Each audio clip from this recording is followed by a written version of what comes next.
साथियों नमस्कार, जय श्री कृष्णा। दोस्तों, मेरा नाम है आरसी गोचर और मैं स्वागत करता हूं आपका हमारे अपने यूट्यूब चैनल में। साथियों, कल हमने पढ़ा था फंडामेंटल ऑफ इलेक्ट्रिसिटी। साथियों, उसी चैप्टर को हम आगे बढ़ाते हैं। आज हम पढ़ते हैं इसके बारे में, सिंपल सर्किट के बारे में, सिंपल सर्किट एंड और उसके एलिमेंट्स के बारे में। तो देखिए साथियों, अब हम पढ़ते हैं simple circuit and it's element. मैं बोल चुका हूं, इंग्लिश से घबराने की जरूरत नहीं है, बार बार अभ्यास करेंगे, धीरे धीरे होगा।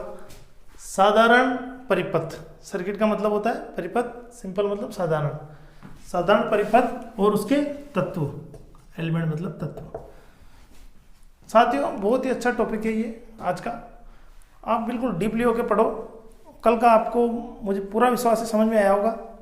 आज भी उसी तरह जब भी वीडियो देखो, मैं पहले ही बोल चुका हूँ आपको, पूरे लगन से देखो। 100% है, मेरा वादा है आपसे।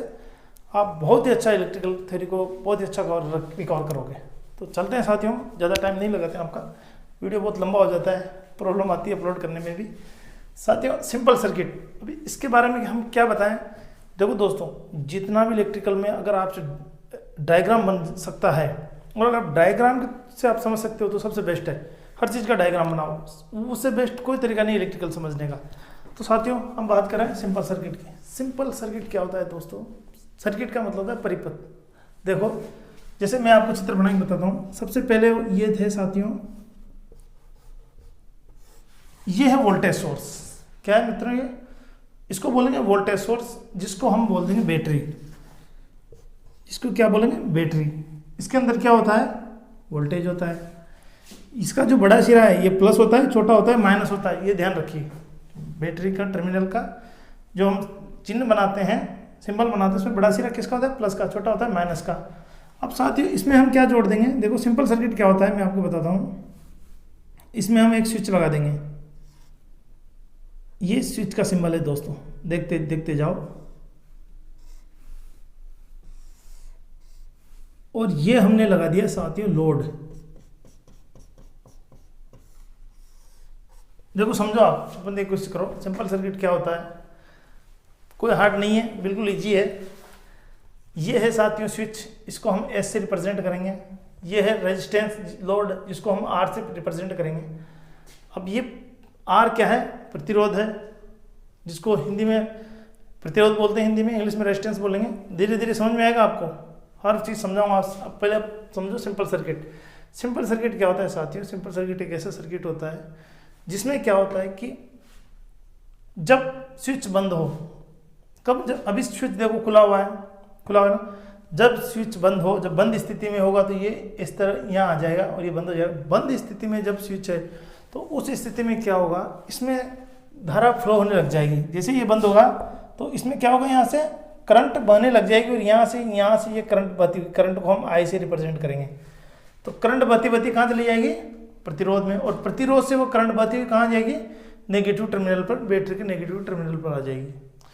तो यही सिंपल सर्किट है। समझे सिंपल सर्किट का मतलब आप लोग? सिंपल सर्किट क्या है कि ऐसा सर्किट जिसमें धारा स्रोत से, धारा स्रोत क्या है? ये है धारा स्रोत से धारा लोड तक जाती है और लोड से वापस धारा स्रोत में आ जाती है। इस तरह वो सर्किट पूरा करती है। वो सर्किट क्या कहलाता है? सिंपल सर्किट कहलाता है। आप लिख सकते हो, थोड़ा फास्ट लिखते हैं हम लोग। सिंपल सर्किट किसे कहते हैं? ऐसा परिपथ, ऐसा सर्किट जिसमें, परिपथ बोलो सर्किट बोलो एक ही चीज है, जिसमें रटने की किसी चीज की जरूरत नहीं, सिर्फ चित्र से समझो। ऐसा परिपथ जिसमें धारा, ये धारा बही है, ये कहां से बही है? स्रोत से। ये वोल्टेज सोर्स है, स्रोत है, जिसमें धारा स्रोत से होकर कहां जा रही है? देखो, धारा लोड पर, लोड पर, तथा लोड से वापस स्रोत तक पहुंचती है। उसे क्या बोलेंगे साथियों? सिंपल सर्किट कहते हैं। आगे समझ में? सिंपल सर्किट क्या होता है दोस्तों? सिंपल सर्किट एक ऐसा सर्किट होता है जिसमें धारा स्रोत से धारा लोड पर जाती है और लोड से वापस वो धारा घूम के कहाँ जाती है? वोल्टेज सोर्स पे आ जाती है। ऐसे परिपथ को हम सिंपल परिपथ कहते हैं। तो हमारा ये पूरा हुआ ये बात, सिंपल परिपथ किसे कहते हैं। अब क्या बोल रहा है? इट्स एलिमेंट, इसके तत्व क्या है दोस्तों? रटने की किसी चीज़ को जरूरत नहीं है, सब यहाँ पर है। डायग्राम मैं बोल रहा हूँ, डायग्राम पे विशेष फोकस कर लो आप लोग। अब देखो इसके तत्व क्या क्या क्या क्या तत्व है साथियों? इसके एलिमेंट क्या है? देखो इसका पहला एलिमेंट है, और ये लिखो यहाँ पे एलिमेंट, इसका पहला एलिमेंट है ऊर्जा स्रोत। क्या है? देखिए ऊर्जा स्रोत है। दूसरा क्या है साथियों? स्विच है। स्विच को हिंदी में बोलेंगे कुंजी। ऐसे ऐसे वर्ड आते हैं हिंदी के जो आप नहीं समझ पाओगे, इसलिए बोलता हूँ इंग्लिश पे थोड़ा फोकस करो। दूसरा है कुंजी। तीसरा क्या है? तीसरा है प्रतिरोध। इसको बोलते हैं साथियों लोड। अभी लोड क्या होता है दोस्तों? धीरे धीरे समझ में आएगा आपके। इसको लोड आपका हीटर भी हो सकता है, बल्ब भी हो सकता है, फैन भी हो सकता है, कुछ भी हो सकता है। लोड जो इलेक्ट्रिकल एनर्जी कंजप्शन करे, जिसमें प्रतिरोध हो, वो चीज़ लोड कहलाती है। और चौथी चीज़ बताओ यहाँ पे क्या है? देखो चित्र को, देखो दिमाग लगाओ। सिंपल सर्किट के 3 एलिमेंट दिख रहे हैं। एक कौन सा है? ऊर्जा स्रोत है, स्विच लिख दिया, रेजिस्टेंस। चौथा क्या है? चौथा है साथियों ये यहां से पावर कैसे गया? कौन लेके गया धारा स्रोत से यहां तक पावर? ये क्या है? ये है तार। तो नंबर 4 है चालक। तार को हम क्या बोल सकते हैं? चालक बोल सकते हैं, कंडक्टर बोल सकते हैं। आप कंफ्यूज मत हो। हम इसको वायर भी बोल सकते हैं, और तार भी बोल सकते हैं, चालक भी बोल सकते हैं, कंडक्टर भी बोल सकते हैं, एक ही बात है। ठीक है? तो ये 4 चीज़ें आवश्यक है सिंपल सर्किट में। सिंपल सर्किट की बात कर रहा हूँ मैं। कौन कौन सी? एक तो बैटरी, दूसरा स्विच, तीसरा लोड, और इसको इन सबको जोड़ने के लिए किसकी आवश्यकता होती है? चालक की आवश्यकता होती है। 5वीं चीज़ क्या हो सकती है साथियों? आपके घर में भी, घर का भी परिपथ होता है, घर का भी सर्किट है। घर का सिंपल नहीं, ये बिल्कुल सिंपल सर्किट हमने बनाया। तो 5 चीज़ क्या आ जाएगी सिंपल सर्किट में? दिमाग लगाओ थोड़ा। घर में क्या होता है आपके? वही सिंपल सर्किट है, घर में भी है। इसी जगह फैन मान लो आप, ये वोल्टेज सोर्स मान लो, पावर आ रहा है बाहर से, बिजली के खंभे से। स्विच हमारे घर में है, इसी तार के थ्रू फैन पे जा रहा है या बल्ब पे जा रहा है। फिर क्या रह गया? तो थोड़ा उसको जटिल सर्किट बोल सकते हैं, ये सिंपल सर्किट था। तो उसमें 5 चीज़ आप इसमें जोड़ सकते हो। क्या होता है? फ्यूज़। और आजकल फ्यूज़ की जगह किसने ले लिया? एमसीबी ने ले लिया। तो फ्यूज़ होता है। दूसरी चीज़ और बताओ, और क्या हो सकती है? और साथियों एक होता है पीवीसी भी बोल सकते हो आप। क्या बोल सकते हो? पीवीसी, प्लास्टिक, जो हमारे वायर के ऊपर रहती है, या फिर हम जो केसिंग कैपिंग जो वायरिंग करते हैं तो उसमें प्लास्टिक की वो रहती है ना, चैनल जिसमें वायर डालते हैं। ये सब क्या है? सिंपल सर्किट के एलिमेंट हैं, तत्व हैं। अब साथियों इसके बारे में आप छोटी छोटी बातें आप खुद डीपली पढ़ो, अच्छी तरह नॉलेज में। ऊर्जा स्रोत क्या है साथियों? ये ऊर्जा स्रोत है। क्या काम करता है ये वोल्टेज को फ्लो करता है, इसमें वोल्टेज स्टोरेज होता है, और ये पावर देने का काम करता है सर्किट को। क्या काम करता है? पावर देने का। वोल्टेज उपलब्ध होता है इसमें, तो ये वोल्टेज यहाँ होता है, उस वोल्टेज को आगे भेजता है, इसके अंदर भरा रहता है। पावर सोर्स है ये। इसके अलावा ये स्विच क्या होता है साथियों? अब ये तो आप खुद करो इन चीज़ों को। स्विच क्या होता है? धारा प्रवाह को नियंत्रित करता है। ये स्विच ऑन कर दिया तो करंट चालू, और बंद कर दिया, ये कंट्रोल युक्ति है। स्विच क्या है? नियंत्रक युक्ति है। नियंत्रक युक्ति है, या इंग्लिश में बोलेंगे तो कंट्रोल युक्ति है।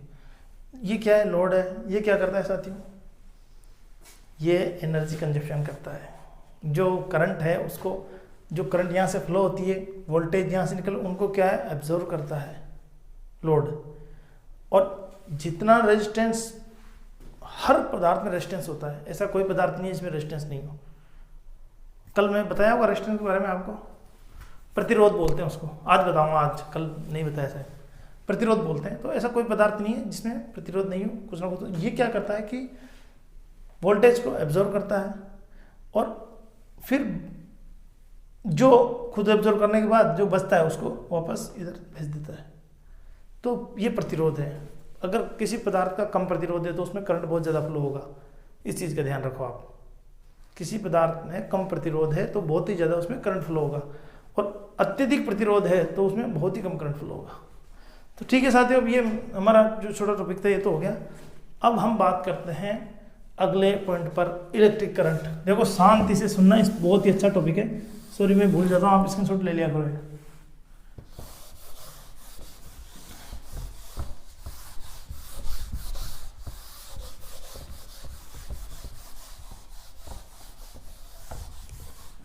अब साथियों 6th क्लास से आप लोग पढ़ते हैं, थोड़ा जल्दी करते हैं।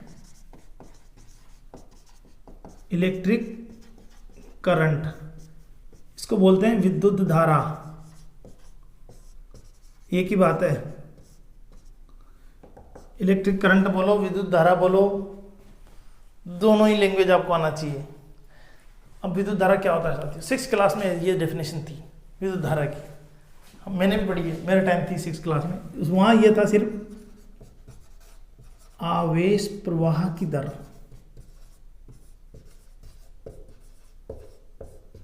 ये लिखा हुआ था, आवेश प्रवाह की दर को विद्युत धारा कहते हैं।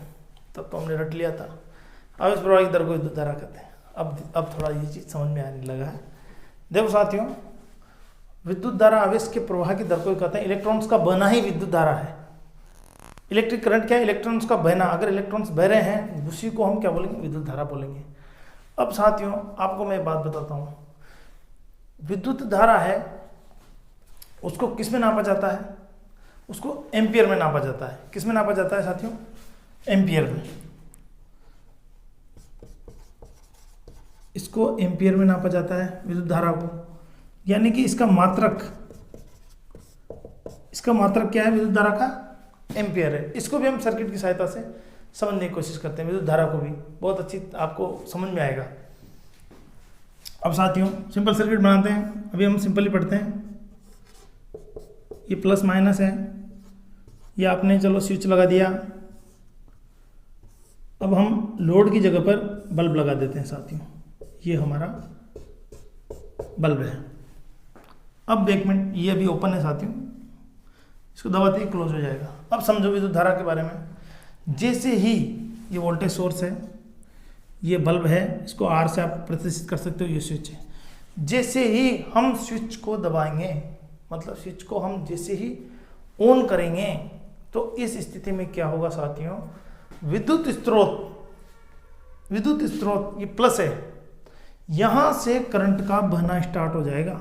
ये दबाते यहां से करंट बहती हुई कहां चली जाएगी, बल्ब के एक टर्मिनल पर करंट चली जाएगी। और फिर क्या होगा, फिर बल्ब के दूसरे टर्मिनल से धारा बहती हुई कहां जाएगी, वोल्टेज सोर्स के नेगेटिव टर्मिनल पर आ जाएगी। समझ में आ रहा है नहीं आ रहा मेरी बात, आराम से समझिए दोस्तों। जब हम स्विच दबाएंगे, स्विच को ऑन करेंगे, तो वो जो हमारे पास वोल्टेज सोर्स है, यहाँ के पॉजिटिव टर्मिनल से धारा बहती कहाँ चली जाएगी, बल्ब के इस टर्मिनल पर चली जाएगी। इसके बाद बल्ब में से घूमती हुई बल्ब के दूसरे टर्मिनल में से ये धारा बहती कहाँ जाएगी, नेगेटिव टर्मिनल पर आ जाएगी। समझ में आ गया यहाँ तक। सबसे इंपॉर्टेंट बात ये नहीं है, इंपॉर्टेंट बात ये है, किंतु जो इलेक्ट्रॉन्स बहेंगे, ये तो क्या भाई, धारा। इलेक्ट्रॉन्स जो बहेंगे, इलेक्ट्रॉन्स का बहाव वो कैसे होगा दोस्तों, इलेक्ट्रॉन्स कैसे बहेंगे, इलेक्ट्रॉन्स ऐसे नहीं बहेंगे, इलेक्ट्रॉन्स बहेंगे इस तरह।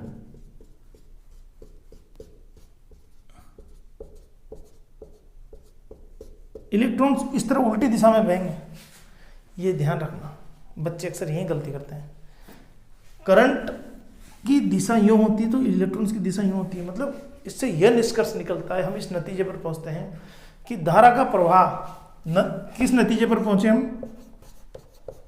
हम इस नतीजे पर पहुंचते हैं कि धारा का प्रवाह एग्जाम में आ जाता है, ये कॉम्पिटिटिव एग्जाम में जब आप एग्जाम दोगे नौकरियों के लिए, धारा का प्रवाह इलेक्ट्रॉन के प्रवाह के विपरीत होता है। ये चीज ध्यान रखिए दोस्तों, जो करंट का जो फ्लो है, जो करंट का फ्लो है वो क्या होता है, इलेक्ट्रॉन्स के फ्लो के क्या होता है, विपरीत होता है, उल्टी दिशा में बहता है। ये बहुत इंपॉर्टेंट बात है। अब साथियों आगे विद्युत धारा समझ में कि धारा का प्रवाह कैसा होता है।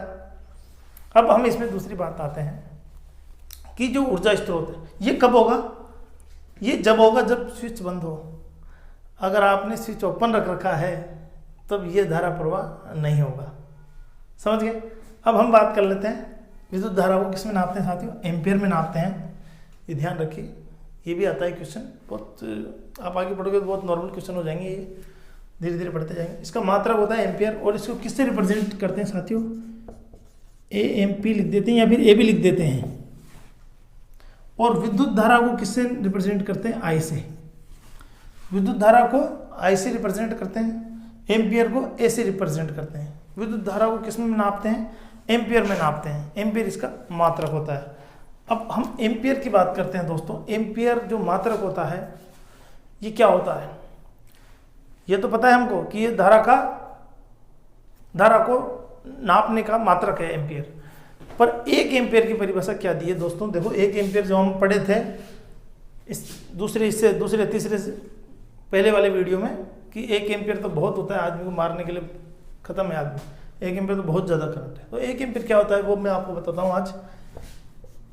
एक एम्पियर बराबर होता है साथियों, एक सेकंड में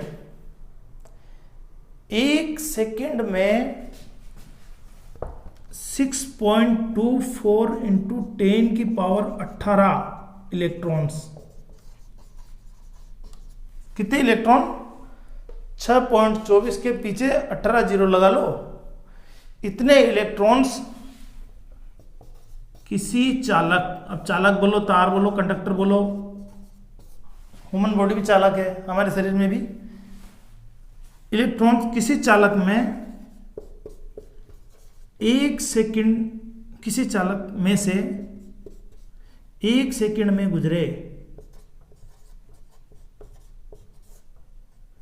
अब कल्पना करो आप 1 सेकंड में 6.28 के पीछे 18 जीरो लगा लो। इतने इलेक्ट्रॉन्स अगर 1 सेकंड में गुजर रहे हैं तो वो कहलाएगा 1 एम्पियर।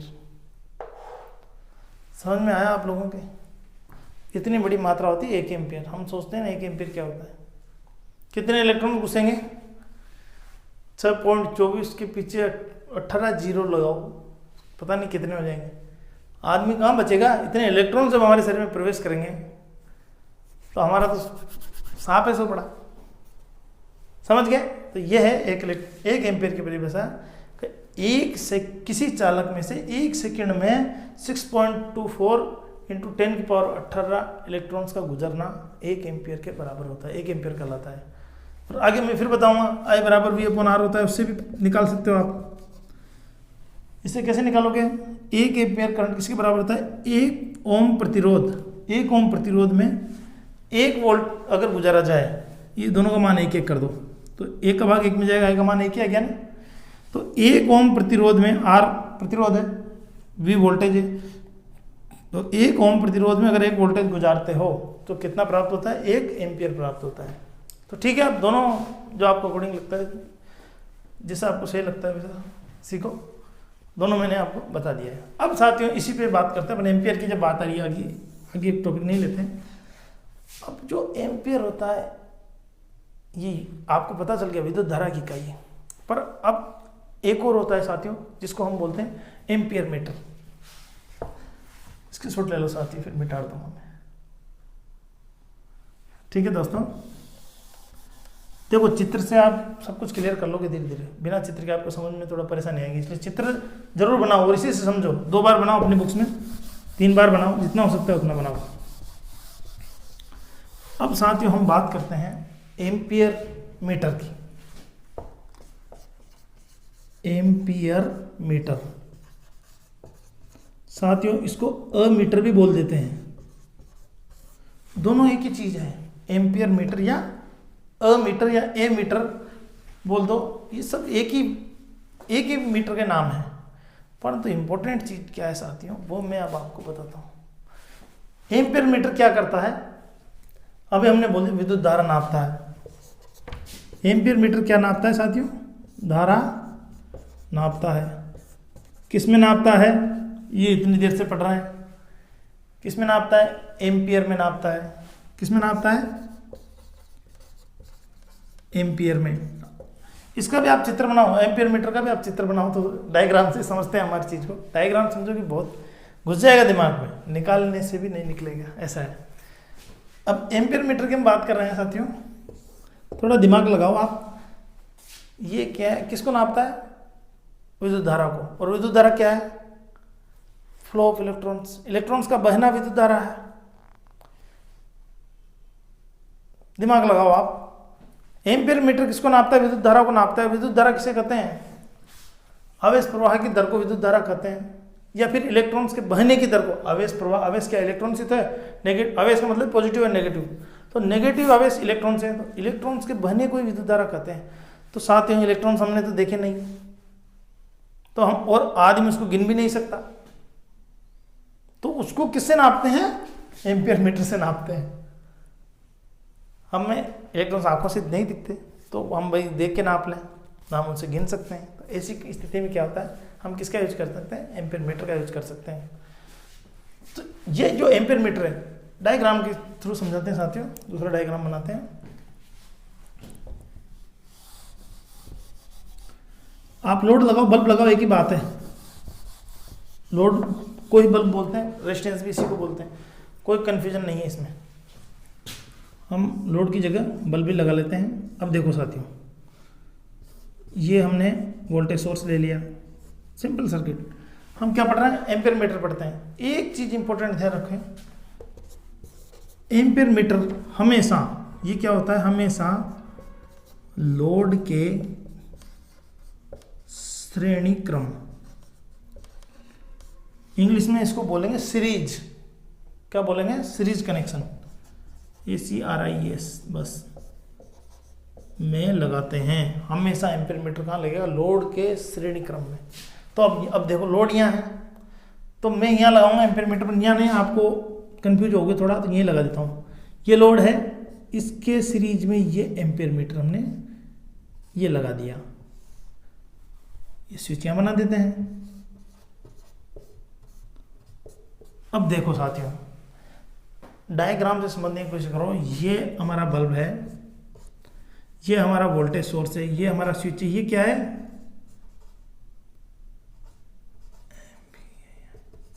Ampere metre. अब देखो एम्पियर मीटर क्या है, धारा नापता है। धारा किस में नापता है, एम्पियर में नापता है। एम्पियर हमेशा लोड के, ये लोड है, ये क्या है, लोड। तो लोड के कैसे जुड़ रहा है, श्रेणी क्रम का मतलब होता है साथ साथ, एक साथ, एक के पीछे एक, एक के पीछे एक।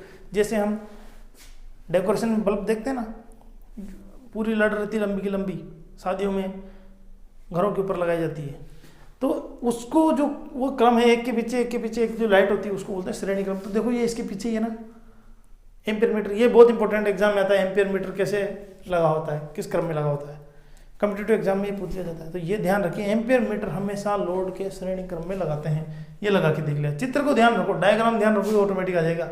चित्र के सॉरी लोड के श्रेणी क्रम में लगाते हैं, ठीक है। ये होता है एम्पियर मीटर। अब इसमें जो हम इसका वैल्यू की हम बात कर लेते हैं साथियों। नॉर्मल है, देखो 1 किलो एम्पियर, इसको क्या लिखेंगे 1 kA, जो आपकी निमी की बुक्स में आप होता है पढ़ो, बहुत ही अच्छा दे रखा है। 1 किलो एम्पियर क्या बोलते हैं हम, 1 kA बोल देंगे। 1 किलो एम्पियर बराबर कितना होता है, 1000 एम्पियर। 1 किलोग्राम का पता है आपको, 1 किलो में कितने ग्राम होते हैं, 1000 ग्राम। तो यहाँ ग्राम की जगह एम्पियर कर दो, बस इतना ही है। 1 किलो एम्पियर को एम्पियर में कन्वर्ट करेंगे तो क्या होगा, 1 किलो एम्पियर बराबर 1000 एम्पियर। अब किलो का तो आपको पता है, पर मिली में क्या होता है साथियों, यहाँ लिख देता हूँ मैं, एक छोटा एम आएगा, मिली एम्पियर बराबर होता है दोस्तों, मिली में होता है 1/1000 एम्पियर। क्या होता है मिली में 1/1000। ये थोड़ा आप अभ्यास करना इस चीज़ का, भूलो मत, ये एग्जाम में आएगा, न्यूमेरिकल में आपको फिर प्रॉब्लम आएगा बाद में। न्यूमेरिकल कर दो अभी से ही, ये अच्छा कर लो ताकि न्यूमेरिकल में प्रॉब्लम नहीं आना चाहिए। किलो में तो होता है 3 जीरो, 1 किलो बराबर 1000 एम्पियर, 1 मिली एम्पियर बराबर होता है 1/1000। अब समझने की कोशिश करना चाहती हूँ, इसको हम ये लिख सकते हैं 1।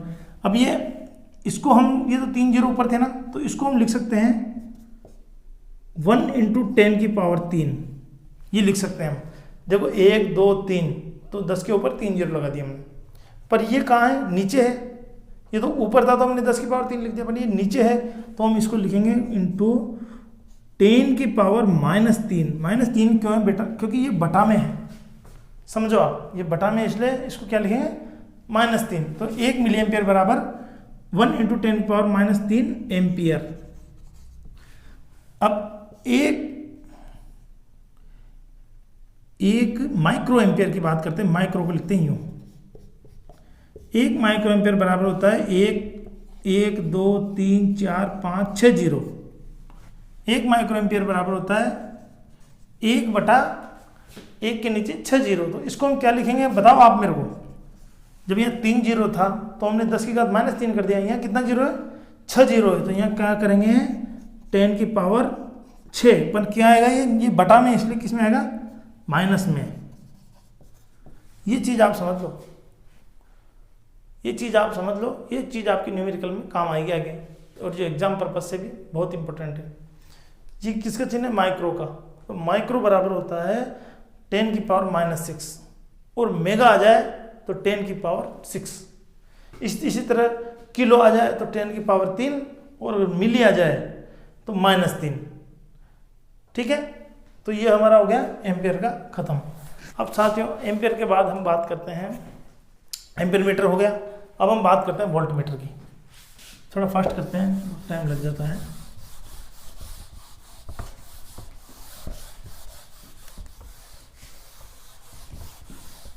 वोल्ट मीटर को भी हम डायग्राम के द्वारा ही समझते हैं। डायग्राम से आप समझोगे आपको बहुत इजी पड़ेगा, नहीं तो आप हार्ड पड़ेगा, समझ में नहीं आएगा, रटोगे आप लोग।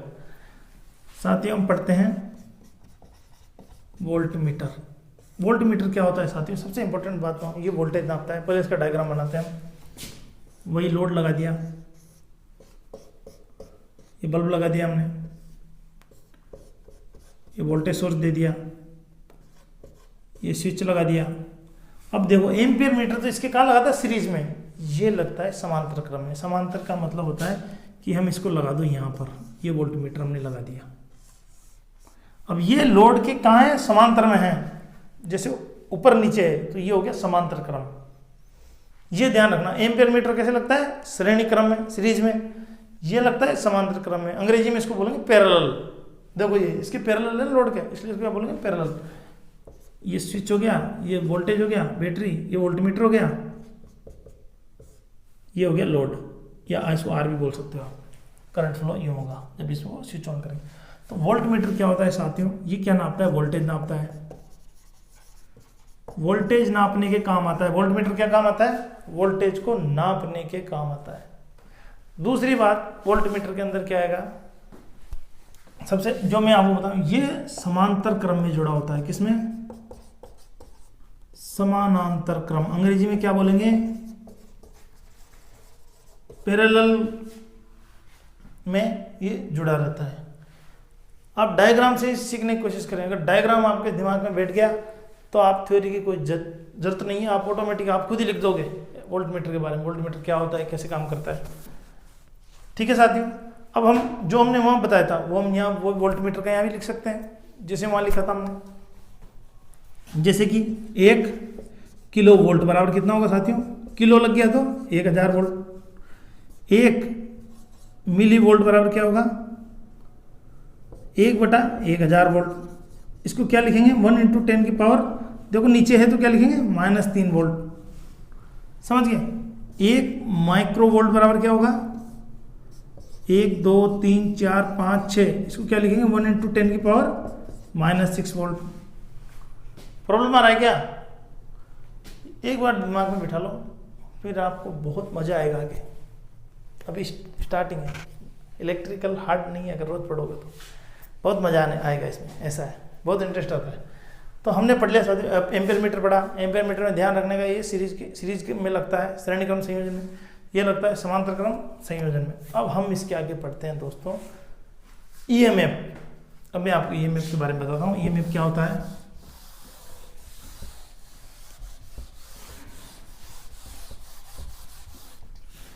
साथियों ईएमएफ इलेक्ट्रिकल क्यों हार्ड लगता है? क्योंकि ये वर्ड हमें पहली बार सुनने को मिलते हैं।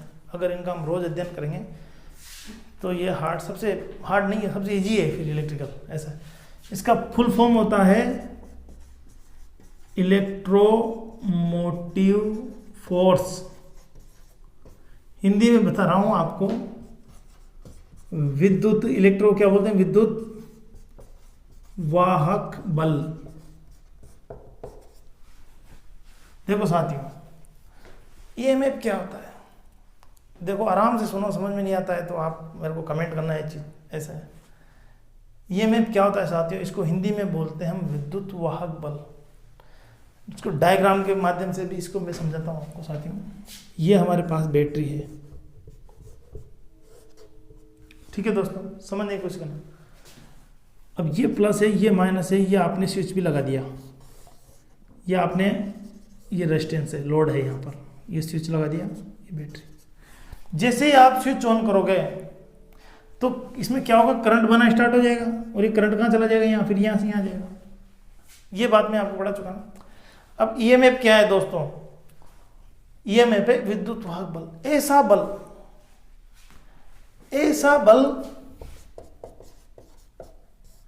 जिसके कारण परिपथ में, ये परिपथ है पूरा, तो ऐसा यहां लिख देते हैं बल, जिसके कारण परिपथ में धारा प्रवाह होता है, उसे क्या कहते हैं, ईएमएफ कहते हैं। मतलब वह बल जिसके कारण धारा प्रवाह, एक बात बताओ, यहां से करंट अपने आप थोड़ी निकलेगा। आपने स्विच ऑन किया, पंखे का स्विच ऑन किया आपने, तो जैसे ही आपने पंखे का स्विच ऑन किया तो वो जो उसमें से वोल्टेज है वो पंखे तक कैसे पहुंच गए? अरे भाई कोई धक्का मारेगा आपके, तभी तो आप आगे जाओगे। अभी मैं यहाँ खड़ा हूँ, जब तक मेरे इधर से फोर्स नहीं आएगा तब मैं इधर नहीं जा सकता ना, या तो अपनी इच्छा से जाऊँगा, और अपनी इच्छा से नहीं गया तो जब मेरे को इधर से फोर्स करेगा, दबाव डालेगा, तभी तो मैं इधर झुकूंगा। तो यही बात है, यही इलेक्ट्रोमोटिव फोर्स है, विद्युत वाहक बल यही है दोस्तों। ऐसा बल जिसके कारण सर्किट में विद्युत धारा बहती है, जो करंट फ्लो में सहायक है। अगर ईएमएफ नहीं होगा तो करंट फ्लो नहीं हो सकता। तो ईएमएफ की बिल्कुल इजी परिभाषा है, विद्युत वाहक बल किसे कहते हैं, ऐसा बल जिसके कारण परिपथ में विद्युत धारा बहती है, वो बल क्या कहलाता है, विद्युत वाहक बल कहलाता है। सबसे इंपॉर्टेंट चीज है साथियों इसमें। इसको किससे रिप्रेजेंट करते हैं साथियों, विद्युत वाहक बल को ई से इसको रिप्रेजेंट करते हैं। विद्युत वाहक बल नापने का कोई मीटर नहीं है, इस चीज को ध्यान रखिए। विद्युत वाहक बल किसी भी मीटर से नहीं नापा जाता। इसको ज्ञात करने का एक सूत्र अवश्य है। इसको ज्ञात करने का सूत्र क्या है, ये लिख लो आप, आगे बहुत काम आएगा ये सूत्र जब आप मोटर पढ़ोगे, डीसी मोटर में। इनमें E बराबर V प्लस IR। इसकी सहायता से हम क्या ज्ञात कर सकते हैं, विद्युत वाहक बल हम ज्ञात कर सकते हैं। यहां पर जो E है ये क्या है, ये विद्युत वाहक बल ही है, ये EMF है। ये IR क्या है साथियों, भी आप नए हो, I तो है करंट और R है प्रतिरोध। तो ये इसको पूरे वोल्टेज ड्रॉप।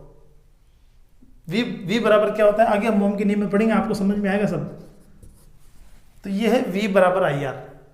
I मतलब करंट, R मतलब प्रतिरोध। अभी आप ये सूत्र समझो ओनली। E बराबर क्या होता है, V प्लस IR। और ये V है ना, ये है विभवांतर। अब ये क्या है, हम अगले टॉपिक में पढ़ते हैं। देखो स्टेप बाय स्टेप चलते हैं, जो आपके आ रहा है उसके अकॉर्डिंग हम आगे बढ़ते जाते हैं, ठीक है ना। तो ईएमएफ का सूत्र क्या है, ई प्लस ई बराबर वी प्लस आई आर। ई यहाँ पर है विद्युत वाहक बल, वी है पोटेंशियल डिफरेंस जिसको हम विभवांतर बोलेंगे, और ये है वोल्टेज ड्रॉप। ये क्या है साथियों, वोल्टेज ड्रॉप, ठीक है। आगे आपके विद्युत वाहक बल समझ में, ऐसा बल जिसके कारण सर्किट में से करंट फ्लो होता है वो क्या कहलाता है, विद्युत वाहक बल कहलाता है। अब हम यहाँ पर आ गए कि V क्या होता है साथियों, ये मैं बोला आपको विभवांतर होता है। अब इसके बारे में पढ़ते हैं, चलो सॉरी स्क्रीनशॉट ले लो, मैं भूल जाता हूँ, आप ले लिया करो सर।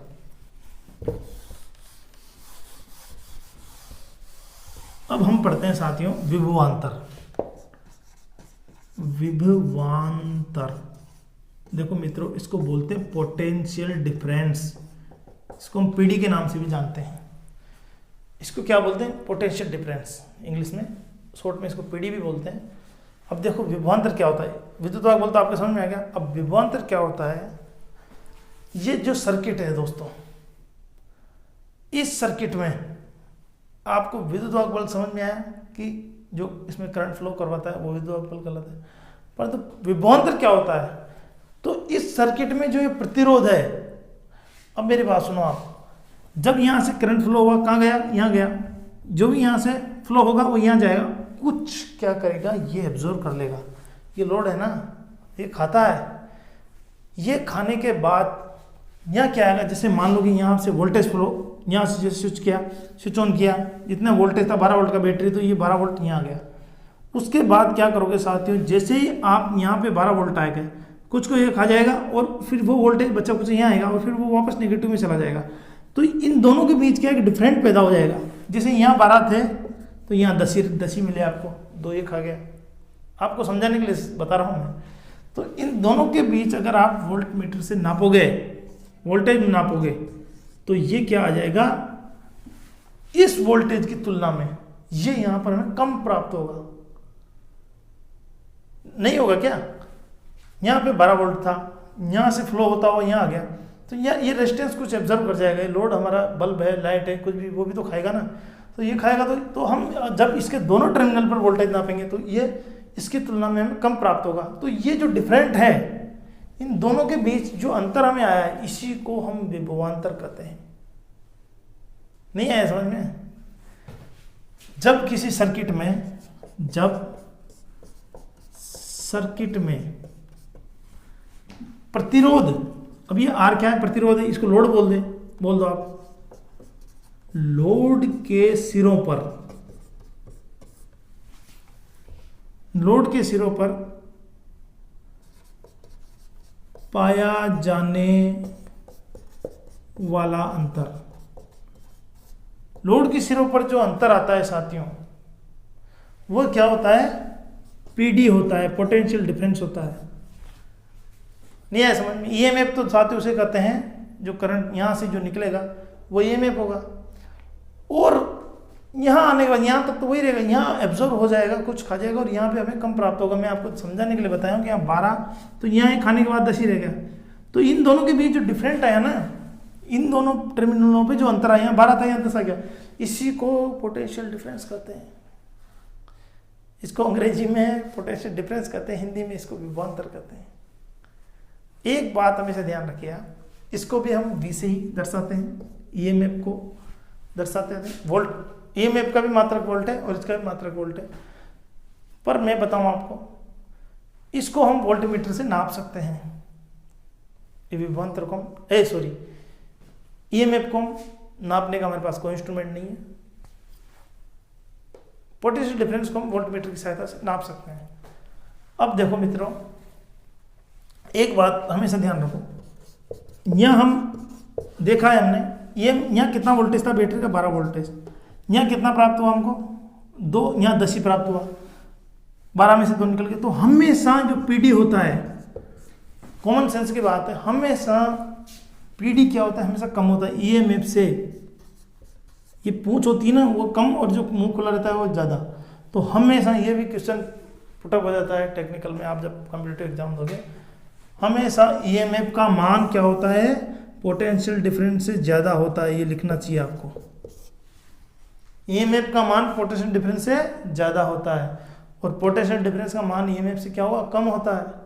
अब इसका सूत्र क्या होगा, मैं आपको वो सूत्र बताया था, उसी से निकाल लो। E बराबर V प्लस IR।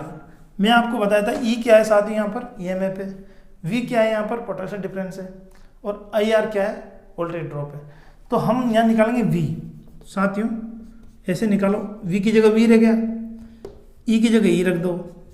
IR को यहाँ से जब V निकालना है तो इसको यहाँ से फेंकना पड़ेगा, तो ये यहाँ से कहाँ जाएगा, अटके इधर आएगा, तो बराबर क्रॉस करेगा तो क्या आ जाएगा, इसके क्या लग जाएगा, माइनस IR।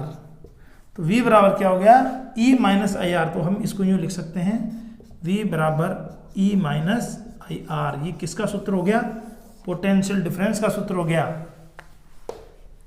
ईएमएफ का सूत्र आपको पता चल गया, पोटेंशियल डिफरेंस का सूत्र आपको पता चल गया। यहाँ पर आप स्वयं लिखना कि V बराबर पोटेंशियल डिफरेंस, E बराबर ईएमएफ और IR क्या है, वोल्टेज ड्रॉप। इसको भी वोल्टेज, ये भी वोल्टेज, दोनों की काय वोल्टेज है। ठीक है दोस्तों, तो ये हमने पढ़ लिया PD, पोटेंशियल डिफरेंस क्या होता है।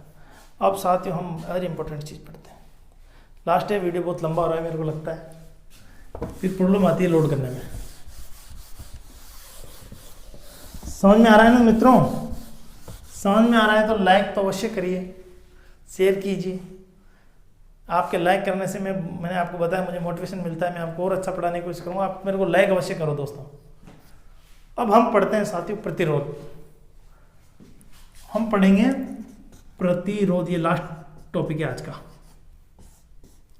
साथियों प्रतिरोध को अंग्रेजी में बोलते हैं रेजिस्टेंस।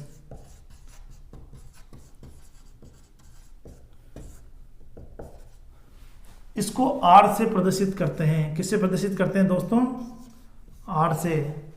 देखो मित्रों समझो आप, प्रतिरोध किसे कहते हैं। प्रतिरोध साथियों ये पदार्थ का वह गुण होता है, यह पदार्थ का वह गुण होता है, देखो पदार्थ का वह गुण जो धारा के बहने में अवरोध उत्पन्न करे, उसे क्या कहते हैं साथियों, प्रतिरोध कहते हैं। जो धारा को नहीं गुजरने दे, धारा के गुजरने में व्यवधान उत्पन्न करें, वो चीज़ क्या कहलाती, प्रतिरोध कहलाती। जैसे कि ये डस्टर है, आप इस डस्टर के इधर करंट लगाओ, क्या वो करंट इधर गुजर जाएगा, क्या नहीं गुजरेगा ना। तो ये रेजिस्टिव मटेरियल हो गया। क्या ये रेजिस्टिव, प्योर रेजिस्टिव मटेरियल नहीं गुजरने देगा।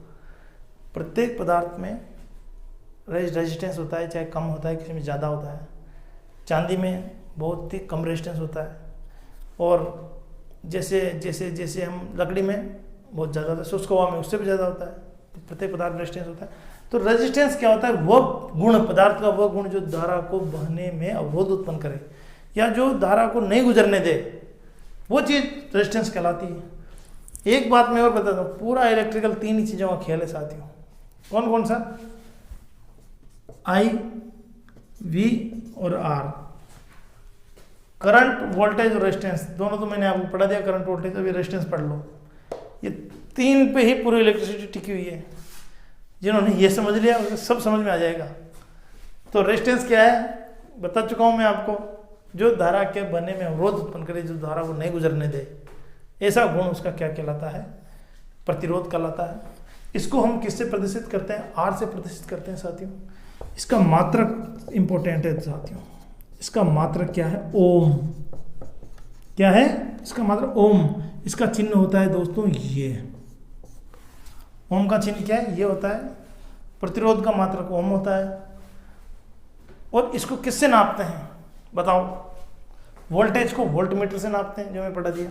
एम्पियर मीटर, करंट को एम्पियर मीटर से नापते हैं। पर रेजिस्टेंस को किससे नापते हैं, इसका मात्रक है ओम, तो इसको नापते हैं ओम मीटर से। किससे नापते हैं दोस्तों, तो तीनों याद होना चाहिए आपको। प्रतिरोध को तो नापते हैं ओम मीटर से, वोल्ट को वोल्ट मीटर से, करंट को एम्पियर मीटर से, तीनों को बता दिया हमने। एक ऐसी युक्ति जो तीनों को ही नाप लेती है, वो कौन सा मीटर है? उसका नाम है दोस्तों मल्टीमीटर। याद रखना, मल्टीमीटर ऐसा इंस्ट्रूमेंट जो करंट, वोल्टेज और प्रतिरोध को नापे, वो क्या कहलाता है? मल्टीमीटर कहलाता है। तो मल्टीमीटर करंट को भी नाप सकता है। अगर ऐसा क्वेश्चन आ जाए कि करंट को कौन सा नापता है, कौन नापता है, तो एम्पियर मीटर भी नापता है और मल्टीमीटर भी नापता है। इसी तरह रेजिस्टेंस को कौन नापता है? ओम मीटर तो नापता ही, उसके अलावा मल्टीमीटर भी नापता है। तो ये ध्यान रखें, मल्टीमीटर क्या है? तीनों को नापने के काम आता है। तो ये प्रतिरोध था, आपको समझ में आ गया होगा। अब हम पढ़ लेते हैं इसमें एक और पढ़ लेते हैं छोटा सा, विद्युत धारा की मात्रा। स्क्रीनशॉट ले लो सर जल्दी से।